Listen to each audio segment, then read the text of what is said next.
Welcome to Women at Halftime podcast, but not just for women, for you men too. If you're at mid-career or the halftime of life, our inspirational topics are not only fun, but also meant to help you maximize and write your next chapter. Right here with me, Deborah Johnson. Well, hello, Deborah Johnson here with another wonderful episode of Women at Halftime podcast. And I love doing what I do to help those at mid-career, at the halftime of life, but also helping those who are just feeling a little stuck. This can be whether you're in an organization or whether you are heading up an organization, to help you get out of an endless roundabout. And I want to, right before I start into today's subject, which is a great one, on Just Do It, just give a little bit of a promotion because we're coming up toward the holidays. And I have a couple books that you might want to really consider. If you're watching the video, you'll be able to see these. But of course, they're all available on Amazon too. You can see, and you can even look inside, you can even sample them. The Summit, which is my most recent, which is an allegory, wonderful little story. It's actually good for all ages. And if you want to give your teen daughter especially, or granddaughter, it's a great book for that.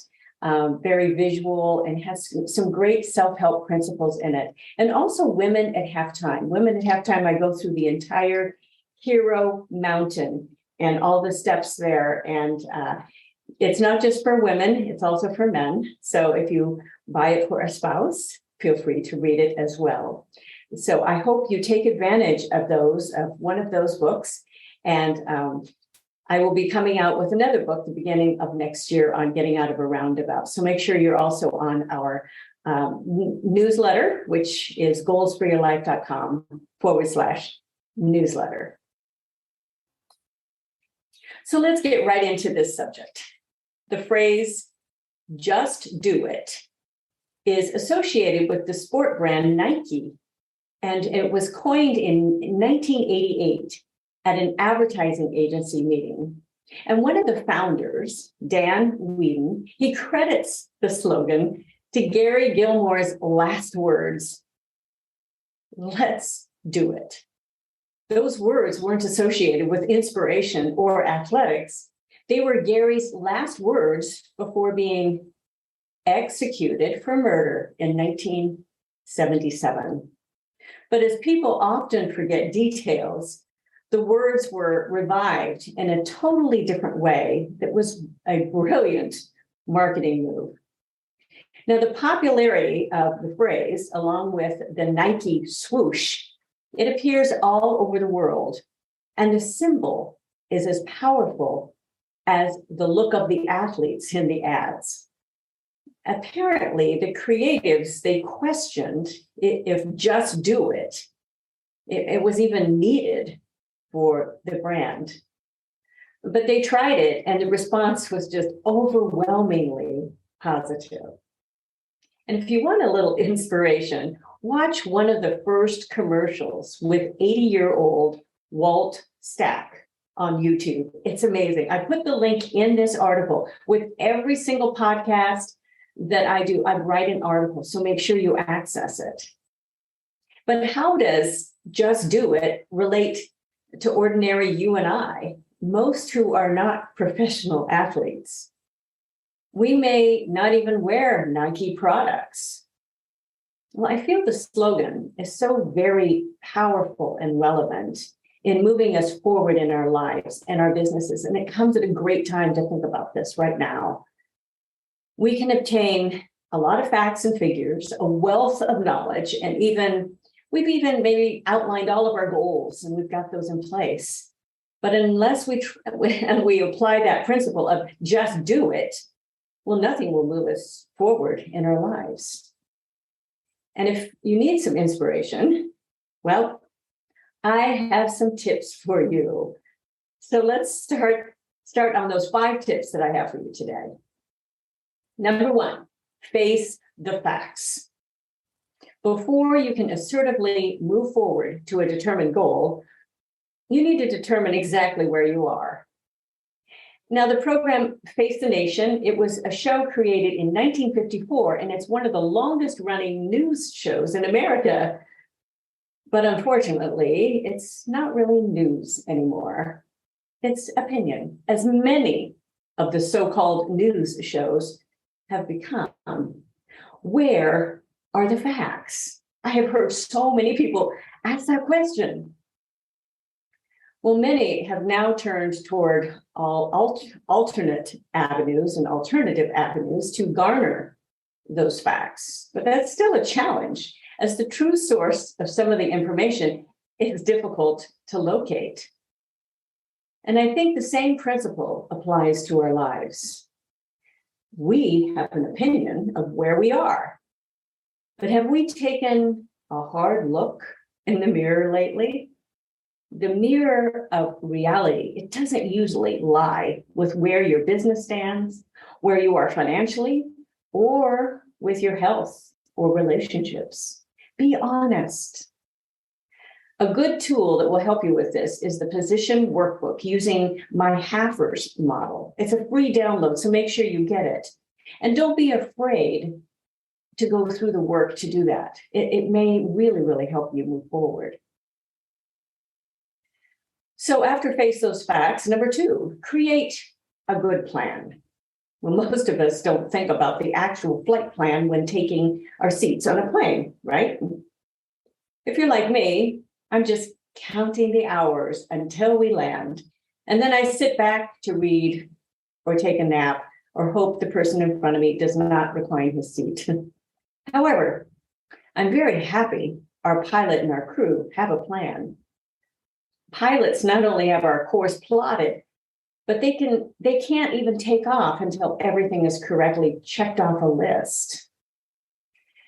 On one of our trips overseas, we had to deboard or deplane, and then we couldn't reboard the plane until it was verified that the air conditioner was working properly. We were all kind of willing to say, well, hey, let's go anyway, but no. This took a full restart of all of the plane's computers to make this happen. And at the very last minute, we were given the okay to board the plane. Well, this is when I realized I didn't have a good backup plan. Most of us would probably have had to find a place to sleep in an airport with a hard floor and no food or comforts to be found. Everything was closed down.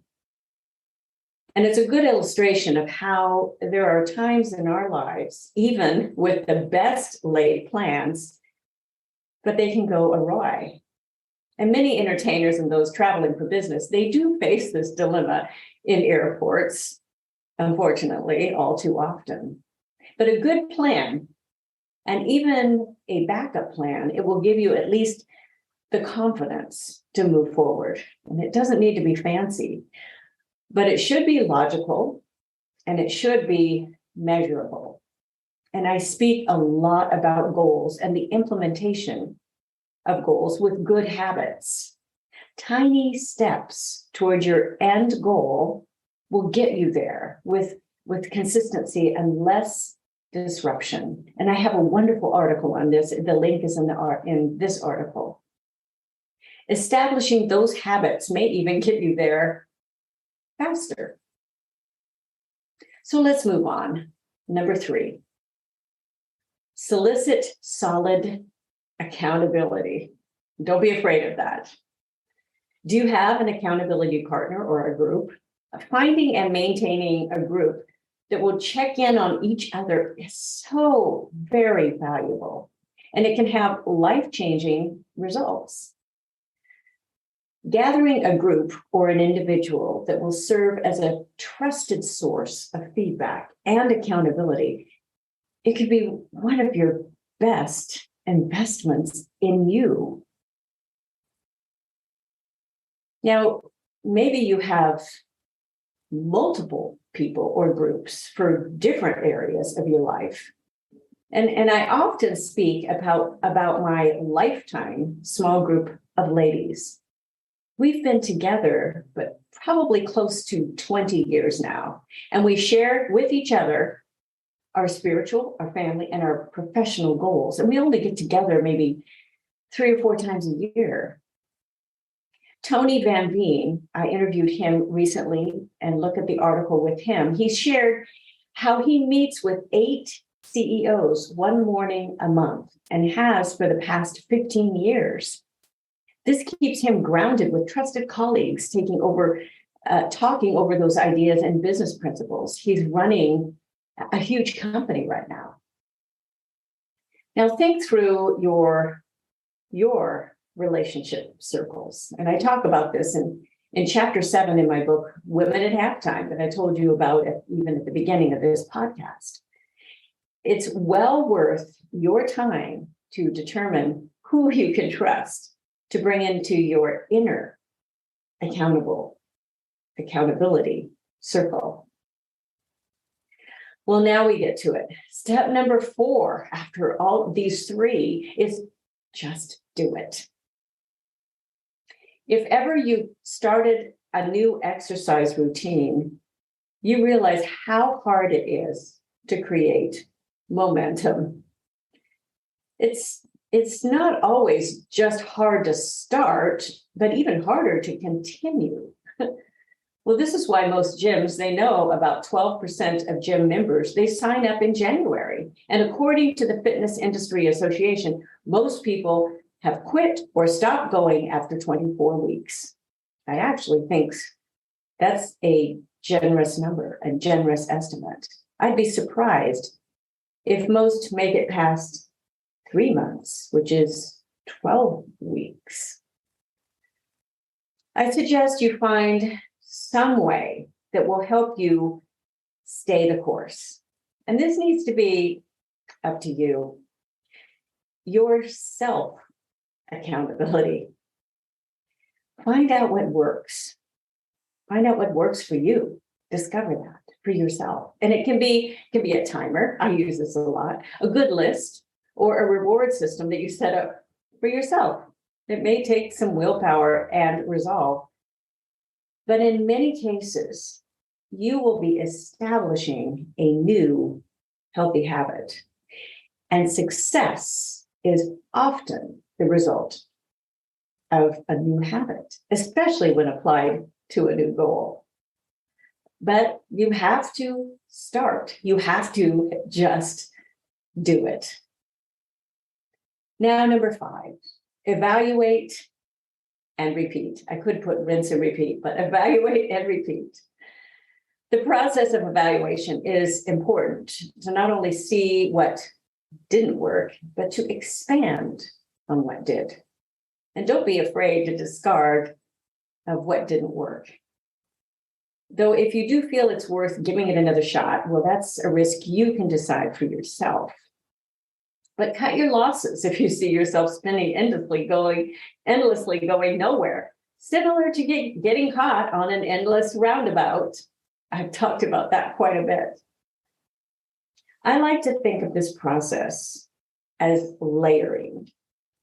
We keep building on the best foundations and layers to create a solid structure that is sustainable and functional. It's gradual and it's not overwhelming. And I hope this process helps you look forward to your next chapter with hope, anticipation, and a positive outlook that you can do it. That solid foundation is so very important. I've shared before that I had a friend that bought a property, and I had warned him early on, make sure you have a very, very good inspection. In fact, not just the main inspection, but have a second inspection. Oh no, it's such a great deal. I'm sure it's going to be okay. Well, it wasn't too long, several years. He had already done a lot of refurbishing. The inside looked wonderful. He had put a small music studio. I was working with him at the time. And one week I showed up and he said, there's some horrible news. My floor is starting to sink in. And I said, what? And he said, yeah, I had another inspector come out and we realized that this house is built on nothing but just concrete blocks. There was no real foundation. And they were not deep enough and they weren't really solid underneath. We're going to have to put a complete new foundation underneath the house, and to a considerable expense. Foundation, a good, solid foundation. And that's what you are building as you look toward another year. You look toward more goals, whether you like goals or not, whether you feel like, oh, I've always failed with those goals. I'm not a good goal setter. Start small. Start with habits. Again, read that article on tiny habits. It will really help you. And read the book. It's a great book. And other books as well. I recommend in that article, I have about 3 or 4 books that I recommend. But start small. And especially if you are at a pivotal place in your life. I am doing what I am doing right now to help you. That's part of my greater purpose and what I am doing and the work that I'm doing, the writing that I'm doing. And I want to encourage you in that. And again, for like even teams of workers, we're having not just a hiring shortage. No, we're having a worker shortage right now of people that are willing to work hard and to be able to own what they are doing. They want more flexibility, but not just that. It's just finding the people that are really willing to work hard. A lot of times when you do some self-evaluation, you find, yes, I'm willing to work hard, but what am I willing to work for? So this whole process is very good, that valuation, and make sure you go through that, even those the articles and the things that the free downloads that I give you. I want to make sure that you access those. So I hope you've enjoyed today. Again, sign up for the newsletter, goalsforyourlife.com/newsletter. You can reach me a number of different places on my speaker site, Deborah Johnson Speaker. I do accept a limited number of live speaking events, but I love it. And also music, of course, DJ Works Music. You can always find a lot of fun music there. And I have some great holiday Christmas music out as well. And don't forget the books. I have, of course, 5 books. I have Music for Kids. I have Bad Code. I've got Women at Halftime, got The Summit. Those are all great books, but make sure that you access those. And I will look forward then to being with you again next time. So bye for now. Thank you for joining us. It is because of our wonderful listeners like you that we keep going strong week after week. We'd love it if you'd share and follow us to not miss a single show and even write a review. You can also find all of our articles, products, and links at womenathalftime.com.